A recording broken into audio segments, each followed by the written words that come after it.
Hello, the internet, and welcome.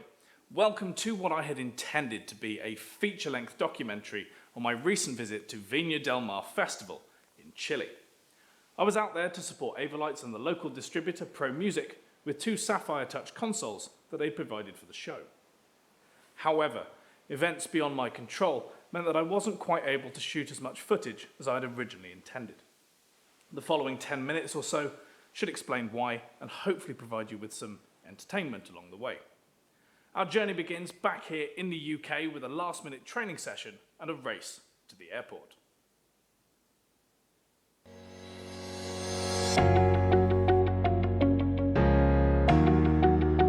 Before the mad dash to Heathrow, I paid a visit to Backstage Academy in Wakefield to deliver a Level 2 Avolites Titan Academy course.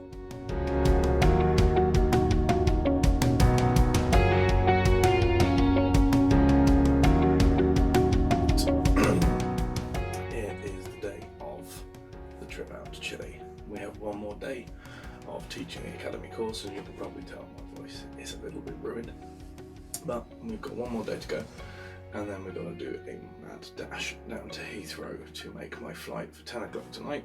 It's about a 3.5 hour drive, and I'm due to finish here at about 4:30, 5 o'clock. So this really could be a little bit of a race against time. Let's see how we go.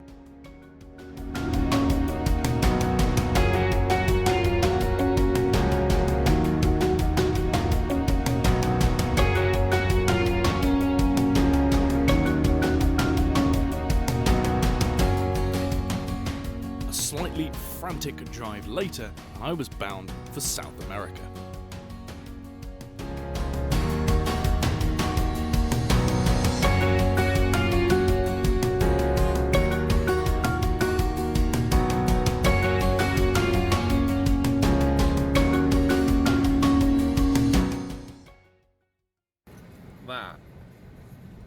That is one hell of a hill.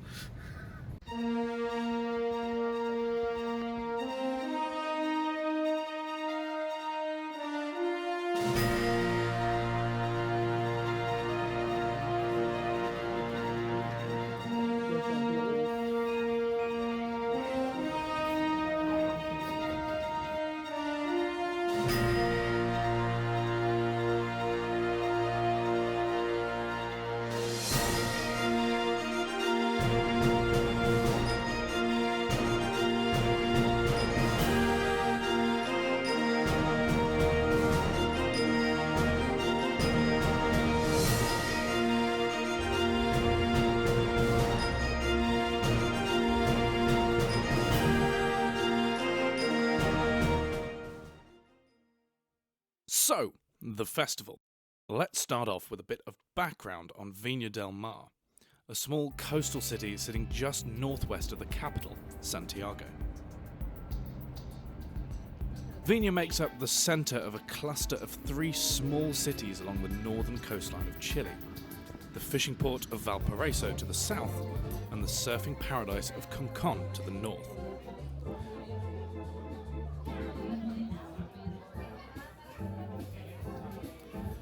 During my stay, I was fortunate enough to pay visit to both cities and dive into the wealth of culture hidden within.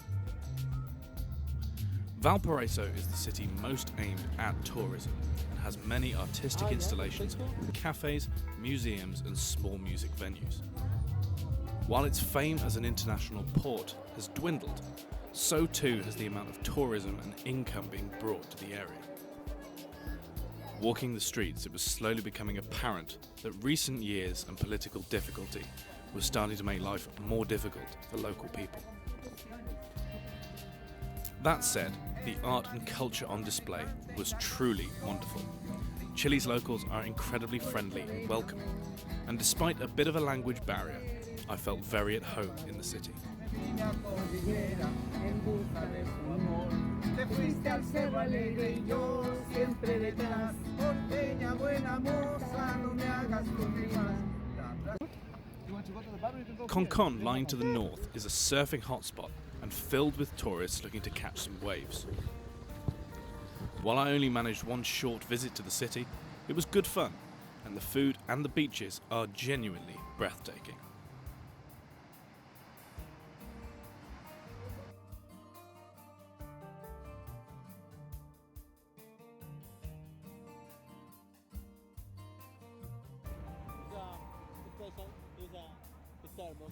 Viná Del Mar itself is the most cosmopolitan area, hosting the festival since 1960 and therefore celebrating its 50th year. Viná Festival is the largest festival in Chile and, in terms of broadcasting at least, the largest festival in South America. The city becomes inundated with festival goers from across the country and is broadcast across South America and into the USA through the Fox network and other international television channels to Spain and the rest of Europe. The event is a huge undertaking, utilising hundreds of channels of audio, over 18 universes of lighting control, and multiple sections of LED wall, all controlled from a front of house covering the entire rear of the festival stadium. And what was I doing there? Well, first off, as you can see, Ava Lights and Pro Music sent out 2 Sapphire Touch consoles, along with a Titan Net processor to handle all control for the television production end of the show. Alongside that, a Titan 1 USB interface had control of all the pyrotechnics for the show, and LD Felipe had a Q3 available to him for all his visuals for his headlining artist. I was here to support Felipe and the 2 local operators, Fernando and Antonio, with anything they might need throughout the show. Alongside the Ava Lights control systems I was here to support, there were consoles from all manufacturers present for various LD's requirements.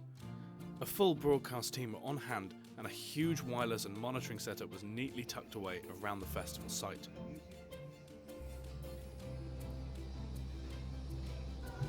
Rehearsals pre-festival all ran incredibly smoothly. The consoles were performing excellently, as they did every night, and everyone was happy. As opening night drew in, however, events were about to take a turn for the unexpected. So I'm currently stood in the lavatory while the festival reorganises itself. The political unrest today has meant that the entire opening of the festival has stopped and is not going to be running at all. As far as I can work out, there have been quite a large number of riots in the city. The police presence is really high. Not entirely sure what's going on or if we can even leave right now. So hopefully we make it back to the overnight halt today and we aren't stuck here through the night. We shall see. As it turned out, Viná Festival, which is funded by the government of Chile, was highly opposed by many people of the country. Armed police had been present throughout the rehearsal rounds, but their number increased significantly as door opening approached. As the LDs and I finished final rehearsals, we received word of multiple attacks throughout the city, several right outside the festival door.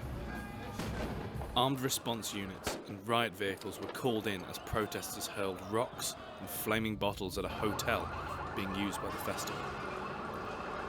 A car dealership was broken into and vehicles ploughed through upstairs windows onto the street below. Several cars were set on fire, along with many protesters being shot with tear gas canisters, arrested by police and generally clashing with law enforcement around the perimeter of the festival site. Inside, tensions had risen to fever pitch, and we were advised to remove all festival passes and apparel as we left the festival, and leave via a rear exit as soon as the show was over. The juxtaposition of the happy atmosphere of partygoers, TV presenters, and the stage itself, compared with the sombre and tense moments at front of house, was truly jarring.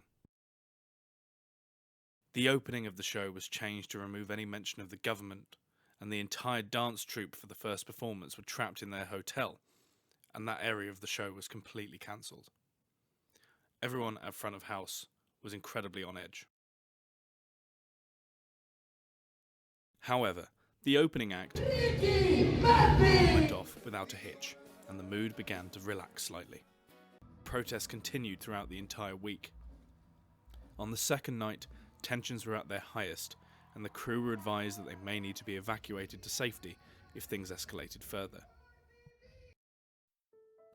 Despite this, our end of the festival continued to run smoothly, with a particular highlight being Felipe's stunning operating for Chilean artist Ana Gabriel, making use of the Q3 media server for his custom-made visuals. In fact, every single night went over without any problems at all, even though tensions remained high every evening as protest news reached us. By the time the festival reached its final night, with Maroon 5 playing the headlining slot, the front of house team had become firm friends. And while still slightly on edge, everyone was extremely pleased with how well things had gone in general.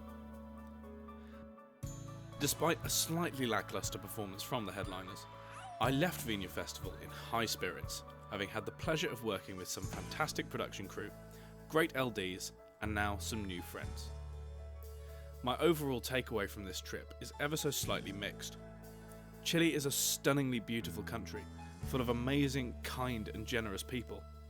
The festival was a standout technical achievement and was brought together from people across the world who were there to deliver it.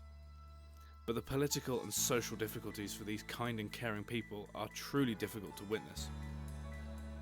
As I left Santiago, bound once again for London and home, I was very sad to see this amazing country disappear beneath the clouds. I can only hope that in the coming months, that the political state of Chile improves, a new constitution is to be voted for in April, and that the wonderful people who gave me so much time, energy and kindness can soon walk the streets safely again. Thank you so much for watching and joining me on this incredible journey. Goodbye.